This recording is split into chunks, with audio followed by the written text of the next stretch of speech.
پێگەی دروستی چالاکوانێکی سنفی لەکوێدایە؟ نووسین ئیسماعیل عەبدی. چاوی حکوومەت و دەسەڵاتداران لەسەر ئەنجامدانی هەڵبژاردنێکی تر و پێکهێنانی حکوومەتی نوێیە. کەسێکی تر دەچێتە پاستۆر و کەسانی تر لەسەر مێزی وەزارەت دادەنیشن. ڕەفەرم خوازان و بناژەخوازەکان هەموویان چاویان لە پێکهێنانی حکوومەتی نوێ و ڕەنگە بە دوایدا بۆ کۆبوونەوەکانی دەنگدانی متمانە لە دوایەوە. بەشێکی زۆر لە نێرانی دەرەوەی وڵاتیش دڵیان لە گرەوی ئەو ڕووداوانەدایە کە نا لەسەر بنەمای ئیرادەی خەڵکدا مەزراون و نا ئامانجیشیان گۆڕانکاری و پێشکەوتنی ڕاستەقینەی کۆمەڵگایە. چاویان لەسەر حکوومەتەکانی ترە یان لە مۆنیتۆر و تەلەڤیزیۆنەکانە داخۆکەی بەرپرسێکی تر لە شوێنێک بکەوێتە خوارەوە بمرێت بۆ ئەوەی بتوانن لێدوانێ بدەن و بڵێن سەبارەت بۆ ڕووداوە پەیوەندیەکی ڕەنگە خەیاڵیان لەگەڵ بەدەنەی ڕژیمدا هەیە و لە هۆڵی داڕشتنی پلانی گەورەدان. ئەوانیش بە جۆرێک چاوەڕێ پێکهێنانی حکوومەتی داهاتوو دەکەن.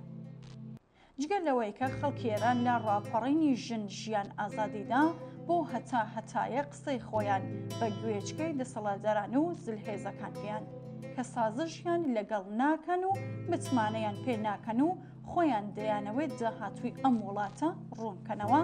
بەڵام منی وەک چالاکوانێکی سەردیکای کرێکاری لەم هەموو سەرقاڵیەی پرۆپاگەندە و میدیایانەدا مێشکم لەسەر ئەم شتانەی خوارەوەیە. چی لەم نێوانەدا نابیندرێت؟ چ بابەتێک باسی لێ ناکرێت؟ چ بابەتێک لە سەردێڕی هەواڵەکاندا نییە؟ ئەوێ ئەو شوێنەیە کە پێویستە بە وردی و هەستیارتر چاودەری بکەین. ئێمە لەوەی سیستمی ڕیزبەندی بەبێ گوێدانە بابەتی سیاسی لەسەر بنەمای یاسا بۆ هەمووان دەبێت جێبەجێ بکرێت. دەبێت سەرجەم مامۆستایانی زیندانی کراو ئازاد بکرێن. سندوقی زەخیرەی فەرهەنگیان دەکەڵی نەوت نییە کە نەمان بێت، دەبێت بارودۆخی دیاری بکرێت. هێشتا ژاراویکردنی قوتابیانمان لەبیر نەکردووە. پێویستە پشتیوانی لە زیان بەرکەوتوان و خانەوادەکانیان بکرێت. پێویستە پێکهاتەی فرەی قوتابخانەکان هەڵبۆشێتەوە. خوێندنی بێبەرامبەر مافی هەموو منداڵانی ئێرانە. قوتابخانەی وێرانە و کەپری و کانێکسی و شتی لەم بابەتە شایستەی گەلەکەمان و منداڵەکانیان نین و پێویستە قوتابخانەی نوێ و ستاندارد بخرێتە جێگەیان. ئاماری خۆکوشتنی منداڵان و قوتابیان بچووک بوونەوەی سفرەی مامۆستایان و کرێکاران دەبێت ببینرێت. پەروەردە و تەندروستی و ئاسایش کاڵانین. بە ملیۆنان خوێندکاری دوورخراوە لە قوتابخانە دەبێت بگەڕێنەوە بۆ قوتابخانەکان و سیستمی پەروەردەش دەبێت لە بنەڕەتدا پێداچوونەوەی پیا بکرێتەوە و چاکسازی تیا بکرێت.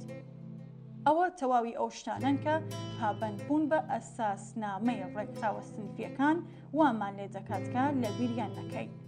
دووبارەی بکەینەوە ئێمە گوێڕایەڵی ڕەوتی سیاسی دەسەڵاتدار نین، بەڵکو ڕەوتی سیاسی حکومڕانە کە دەبێ گوێڕایەڵی ئێرادەی چین و توێژەکان، سندیکاکان و کۆمەڵگەی تێکۆشەرانی پابەند بە ئەخلاق و ئازادی و یەکسانی.